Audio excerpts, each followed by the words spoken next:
Welcome to the PublishHer podcast, a place where you can come to get inspiration, motivation, help, encouragement, and support in your journey to write, publish, and sell your book.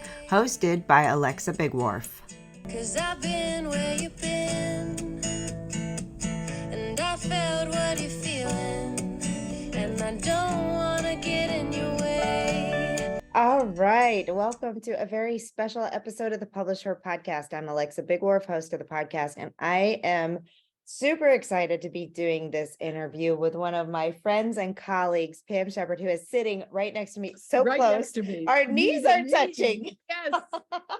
It's the first time we've been together in person. It's so awesome. If you have the chance to go over to the YouTube channel, you should definitely go look for this episode so you can see us sitting knee to knee. You can't see our knees, but you can see us. We're sitting just and smushed talking together. right We're now. just smushed together. So we are at the IBPA conference, and which Publishing University, which if you're not familiar with IBPA, it's the Independent Book Publishers Association.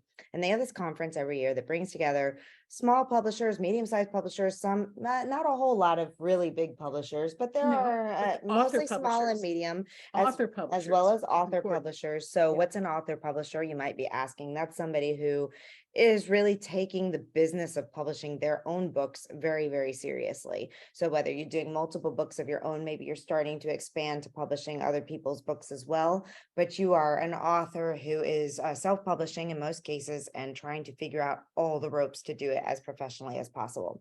So Pam and I, we were putting our heads together thinking about a topic, or actually we weren't even thinking about this podcast at all. Sorry, dear listeners. We were thinking about just things that we like, we do together, and just kind of talking about some of the things that we've done together, and what a great opportunity it would be to discuss collaboration.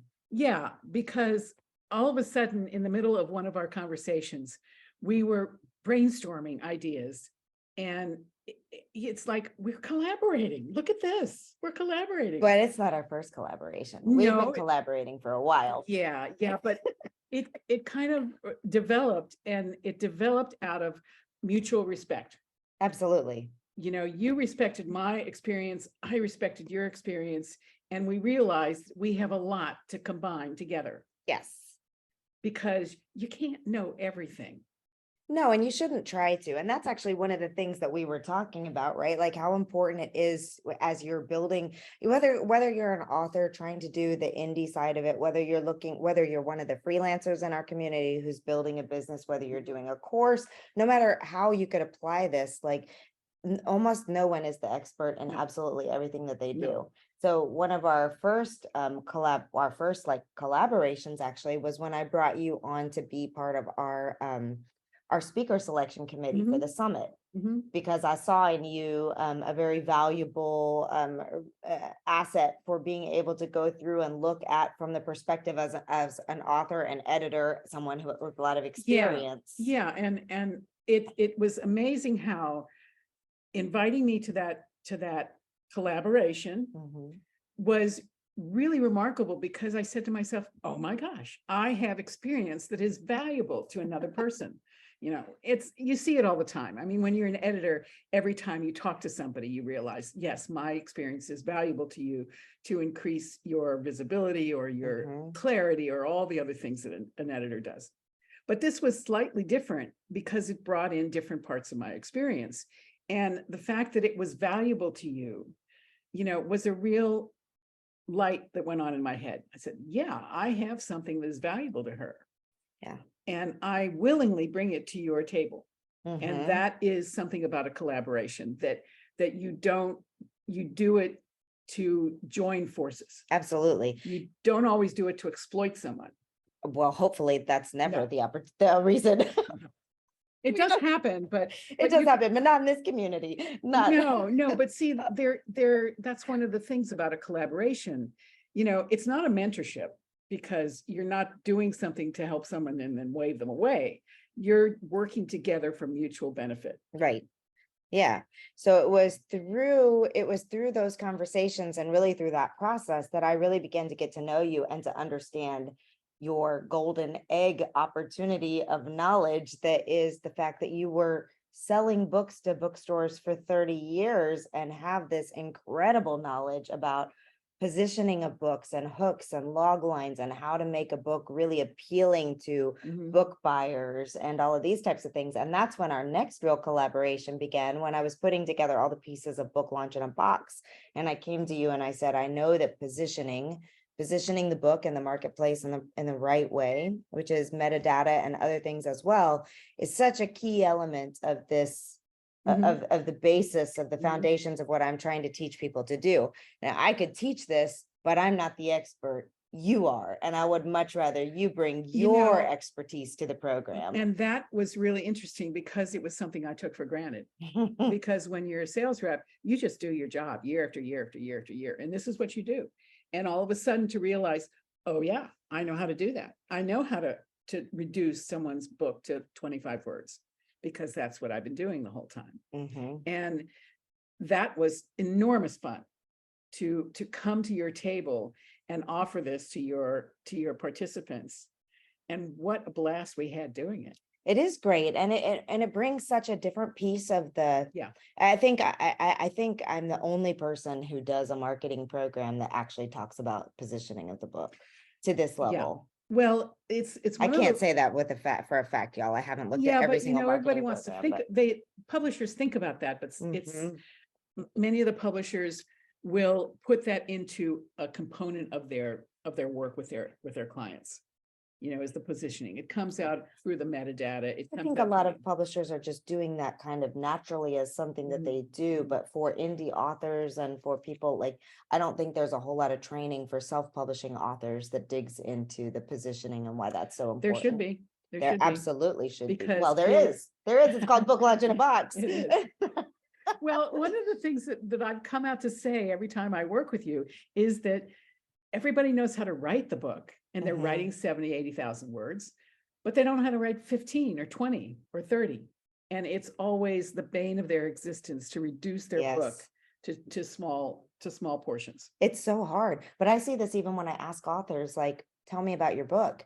And 5.5 minutes later, I'm like, oh, good Lord. Sorry if that's any of you guys, but really, you have to be able to talk about your book in 8 to 15 seconds, Well, and Or it's not at least just a- under 30. yeah, it's not just a script. Right. It's not just a script that you spit out. It's like, oh yeah, it's about a guy.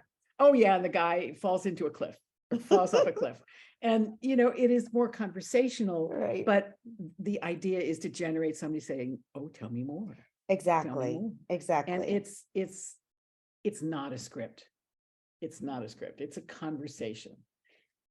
So speaking of conversations, back to the whole collaboration thing, like so Pam and I are both obviously experts in the industry. We are people who provide services for authors with authors in the publishing industry, but this doesn't have to be an exclusive conversation to just people who are providing services. Authors in our community can serve each other just as well by forming collaborations, can do all kinds of cool things, like having these kind of conversations, actually. That's just it. That's just it. It's not a large C, a capital C collaboration with rules and with obligations and things. A collaboration is like I said, it's mutual respect, and I want her to succeed, and I'm willing to give you everything I have to succeed, and you want the same for me. Absolutely. And that is those intangibles that come from conversations between professionals. Yes. Is that they don't always have a payoff. They're based on mutual respect, willingness to share ideas, and the brainstorming that comes from two separate experiences. Mhm. And backgrounds and all kinds of things. Anytime you bring more than one person together, you bring in all kinds of things that you never know how it's going to impact the overall what's Yeah. moving forward. And just being able, but even like we were talking about blurbs and hooks and log lines and things like that, like those are the kind of conversations that you can have with co-authors, with not co-authors co-authoring the book, but fellow authors collaborating, Yeah. who say, this is kind of what my book is about. Can you help me make that more interesting? So when I'm talking about it, or taking it beyond that to talking about like how you can actually collaborate by supporting each other, by reviewing each other's books, by Yes. sharing each other's books on social media if you can't review each other's books for whatever reasons, by doing group promos, by doing newsletter swaps, by doing group newsletters where you're all sharing out. There's so many ways to get together with your fellow authors and collaborate. It's always in, you know, it's the term we've talked about is literary citizenship. Yes. How do you mutually support the other members of your community? Yeah. In a way that advances the industry as a whole. Yeah. Does that sound about right? Yes. Yeah, that does sound about right. Remind me of that. And it's not about, so I got a I'm sorry, I don't normally, I'm not going to say this person's name, but this, I'm just going to tell you what literally happened to me this morning. I woke up to a Facebook message, to a DM from someone, and I thought, oh, wow, I haven't heard from this person in a while. Yay. It was a link to her Amazon page that said, please go over to Amazon, buy my book, and leave a 5-star review. Oh, dear. Oh, That's dear. not collaboration. No, That's not literary citizenship. that's a demand. And what it is a demand. And it's smarmy, as Kirsten Well, Oliphant you would say. know, It's smarmy. I don't like that. And nobody else does either. I think in the world where there are so many people trying to offer help to authors who might not know the procedures, Mhm, they're getting the piece of it, but not the whole. mhm. They're not getting the whole of how you participate in a community. And when you're in a community, you don't walk in and say, hey, review my book. It's like, what are you doing? How can we work together? How do we make this community better? Yes. What can I bring to your community rather than what can you do for me? Yeah. Well, there's a few things about this, and I think we should dig into a couple of these things right now while we're talking about it. And that is, one, you should never be demanding reviews for anybody or telling somebody explicitly No. to go buy your book and leave a 5-star review ever, no matter who it is. Nobody should be asked to leave a 5-star review. You should be asking for a review that, a representative review, basically, that really represents what they feel about it. And if they can't give you a good review, then to let you know rather than leaving you a bad review. I think that's more of the way. Second of all, when you work with other authors, you should never assume, you should never go buy someone's book and leave a review under the assumption that because you're buying and reviewing their book, that they're going to do the same for you. That's not really collaboration No, either. Now, no. you can certainly do it out of good faith, and I encourage you to, especially if it's an author you're trying to build a relationship with. That's a really nice way of saying, hey, I read your book, I loved it, I reviewed it, but never with the expectation that they're automatically going to do something in return for you. Yeah, that's not the right way. That's not the right way. Right. No, because you can't go in trying to negotiate a benefit. You go in generously, And this people- is for all of us. This is not just for you, because the reviews that I make will help everybody. Right. And, I'm in a position where, I don't have a book, and I don't need to have, I can give reviews and I don't need anything back Mm-hmm. except to help support the author. Exactly. And that if you go into it where you're just buying something and then expecting people to do it back, you wind up getting really resentful and getting burnt out and getting just angry that you're spending all this money and leaving reviews for people. So the proper way to do it is to form relationships with people through communities like the Women in Publishing Summit, through IBPA conference, through other types, Writers Inc., NINC, 20 books to 50K, all of these great conferences that happen. Form relationships in those communities and then come together and figure out who can be supportive of each other. Because the other thing is that if you're doing now reviews, anybody obviously can read and review anybody's book in any genre. If it's a book Right. you enjoyed, you Right. should read and review it. But when it comes to like swaps, newsletter swaps, webinars, joint webinars, podcasts, anything like that, you want to be making sure that you're forming relationships with people that make sense for what you're doing. Well, and at the root of all that is trust, is mutual trust. Mhm. You trust that those people that you're sharing with are respecting your effort and will reply with an effort. Mhm. Or if they can't, they can say that they can't. Right. But there is that mutual trust that is there. Yeah. It's mutual trust and it's mutual respect. Mhm. And when you have that, the doors are open to all kinds of things happening. Yeah, and it's not just reviews and sharing reviews, like there's all kinds of things that authors can do to collaborate with each other, to collaborate with other professionals in the industry. I Yeah, mean, I know that I've had conversations with independent publishers, and we're just talking, we're just shooting the stuff. And, I'll say something like, well, did you think of this? mhm, Well, did you think of this? Because it comes from my experience that they don't have. right, And when you combine the universe of experience that one person has with the universe of experience another person has, you don't know where they where they connect, yes. and how they can collaborate to improve one side or the other, or both.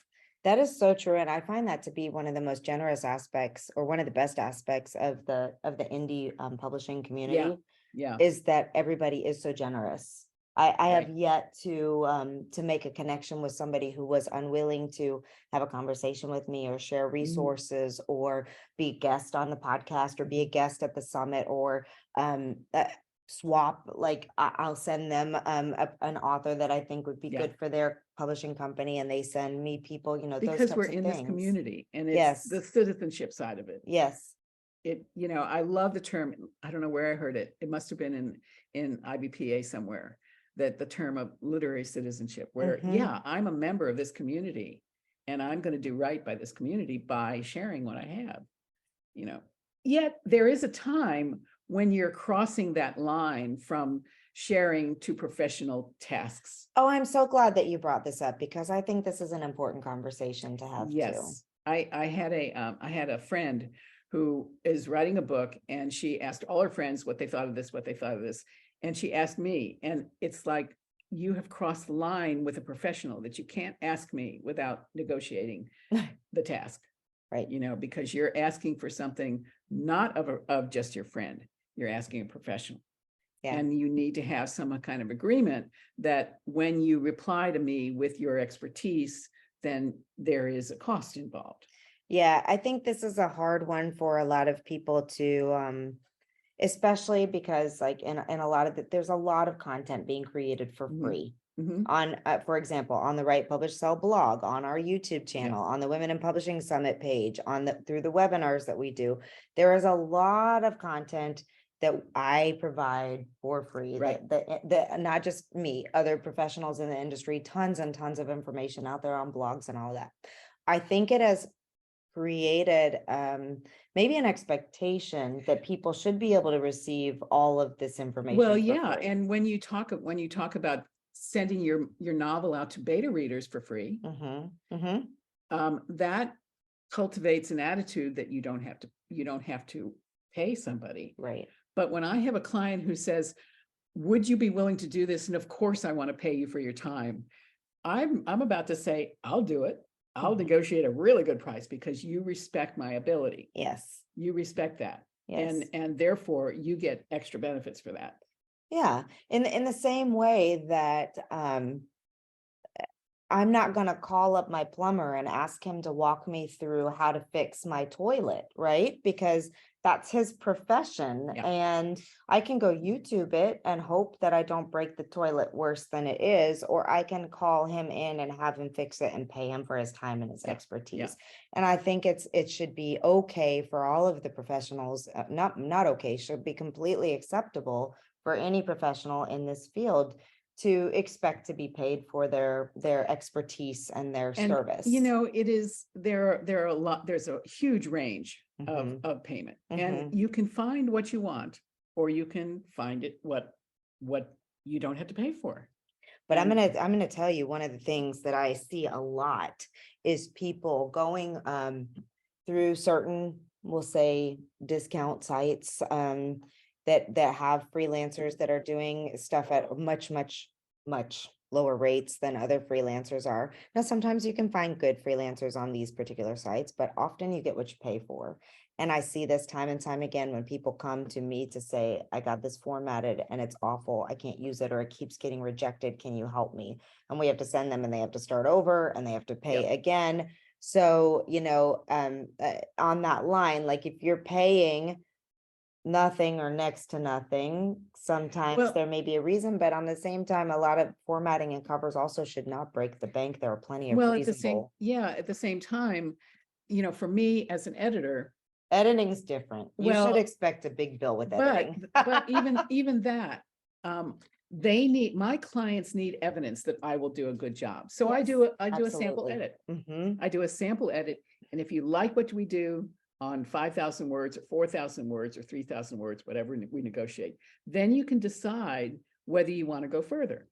Mhm. And that gives them evidence of what I can Yes, do. for sure. When you look at someone's sample of what their portfolio, the portfolio of books that they've created, Mhm. portfolio of covers they've created, Mhm.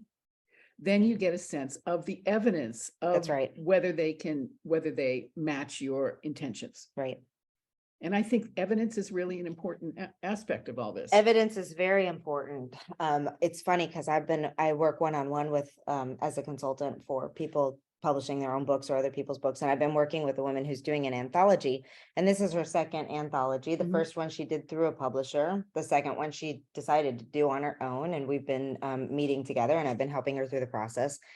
And that evidence can come quickly with a consultant or not, right? And she told Oops. me in the second, was it the first or the second meeting?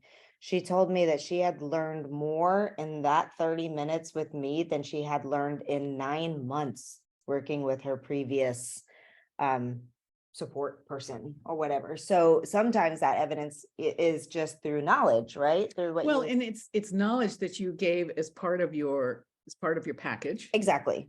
but you also gave a lot more than squeezing it out one word at a time. Right. You have you know, all the riches of your experience come into that 30 minutes, and if they recognize it, then they will recognize what you're worth. And Yes. some people don't know that, though. Some people don't know that, and some people don't know that they need to know that they need to be paying. Back to what we were talking about a minute ago. And it's an uncomfortable, women in particular, well, I can't say we because not everyone has this problem, but I would say there's a lot of women who struggle with value, who struggle with setting prices if they're running their own services, who struggle with knowing whether, and I'm one of them. I mean, it took me a long time to realize the value of what I was actually providing Yes. people. Yes. And that's a big thing. And I still give away so much stuff for free, but when somebody comes to work with me or ask me questions beyond what there's there is that line. Mhm. And I've gotten to the point where, I have clients that are established, and when they're established, I know that we have that rapport, so Mhm. I can be very generous with them. And, that makes it easy because I know how they regard my ability. And when one of those clients will come back to me and said, well, I just kind of have you on retainer and I'm about ready to pay you again. It's like, oh, okay, that's Everybody fine. needs that. I'm just gonna keep paying you every month Yeah. for your knowledge, Oh, yeah. so I can Oh, call yeah. you whenever I want. And, that makes it really hard for the people who don't. And it makes it Mhm. easier for me to walk away from somebody who doesn't respect my ability. Yeah. And part of that is not a malicious, disrespectful attitude toward me. A lot of times it's they don't know. Yes, no, I agree with And they that. haven't thought about the fact that, wait a minute, this is a professional. I'm going to cross Yeah. over that line to ask Yeah. for professional tasks here. Yeah. And I'll often say, look, I can be generous with you. We can talk about editing. We can talk about your characters. We can talk about this because I know that when you need me to cross over into a real task, you're going to pay me. Right. Yeah, no, I would agree with that a lot. And I see this even all the time, just within my own friend group. Yeah. I'll have somebody reach out to me and say, hey, my friend wants to write a children's book. Can you talk to her for 30 minutes? Can you Mhm. talk to her and tell her what she needs to do? Or my friend wants to, write a novel or has just written a novel. What do they need to do? And so I'll always respond very That's right. generously That's and right. thank you. Thank you for thinking of me. This is so exciting for them. Here's a couple of free resources on my blog that can help Yeah. them get to that next step. So I always, respond with that. But then if they come back, then I'll say, here's where you can schedule a consulting call if they would like to know more. That's right. Because there's so much content out there for free. Yes, yes. And, to have someone come and say, well, how do I get this? I say, it's there. Go get it. Mhm. Go get it. And when you need more, we'll talk and we'll decide what you need that I have. And, the first call is always exploratory Yeah. and free, and I think that there are so many providers in this business who work that way, Yeah, where definitely. you take a look, and there's two parts of it too. Do I have services that can be valuable to you? And the other part is, can we get along? Oh my goodness, that's so important. That's why we're here together. Because we found out 'Cause fast we get that we along. get We along. found out right away, we got along. It is important, especially with the editor, since you're an editor, like this is really important with that editor piece. Oh my Gosh, you gosh. have to have a rapport with that person. It's their baby. It's their Mhm, baby. And mhm. I've said to you on other things that we've done together that, I sit down and I try to channel that person to see what their intention is. Mhm. And if it's, I know, it She's gets a little weird. yeah, she's It channeling. gets a little weird. No, but I really have to identify what they're trying to do and interpret what they're trying to do so that I can mess with it. I mean, Absolutely. if I'm going to mess with their work, I need to know what they're trying to say so that I don't push them off their own cliff. Because it's not my book, Right. it's their book. Right. And the early courses that I took in ghostwriting, because I'm certified and certified a little bit crazy too. But the main idea is, it's not your book. Mhm. And that has stayed with me over and over again. I may want to change it to something, but it's not my book, and it has to align with all the other features, Yeah. with their voice. Yeah. Yeah. And when I can do that, the client understands that I have spoken in their voice and I've made their voice better, and they don't even know that I've done that. Yeah. Well, we have covered a lot of ground here man. today, but I mean, the big, I think the biggest takeaway from all of this is how important it is to form relationships in this Yeah. writing community. It's in the community, it's Mhm. personal, it's Mhm. based on respect. Yeah. It's, what else did we say? We just All the covered so things. much But territory. but just what we're doing, just Yeah. what we're exemplifying through this conversation and through the conversations that we've had since yesterday, and well, for years now, when we Yeah. get together and gab on Zoom We or do do. whatever, like just the act of having another professional in my career field that I can brainstorm with, that I can toss ideas with, that I can get a little bit of mentorship from, that, all of that stuff. But I hope I also equally Oh, feed back into absolutely. you. Absolutely. And it's It that, is completely mutual. yeah, It is a mutual trust. It is mutual respect, and it's mutual generosity. right. It's quite delicious, actually. But these are the types of things that we really want to focus on throughout, through the Women in Publishing Summit Yes, community. because yeah. yes, you as the CEO, as the founder, as the top of the heap, all that attitude that you have drifts down into everybody that takes this course. And I have not spoken to anybody who doesn't say that it's a great place to be. I have personally think that it's the best place to be, but Yeah. it's my community. So, I think it is but too. it's amazing because it's got women like you and No, so but look many what you've other. done. Look what you've done. See, I'm not going to let her Don't push let- it on somebody else. I need to support her and show her, how valuable what you do is. See? I do. yeah. I do, because I see it in the response of our community. Yeah. And it really makes a difference to me when I hear people's successes, not directly because of me, but because of what they learned, because of the container that I gave to them. Yeah. And that's That really you're building. special to me. You're building it out too. Yeah. You're building it out. Yeah.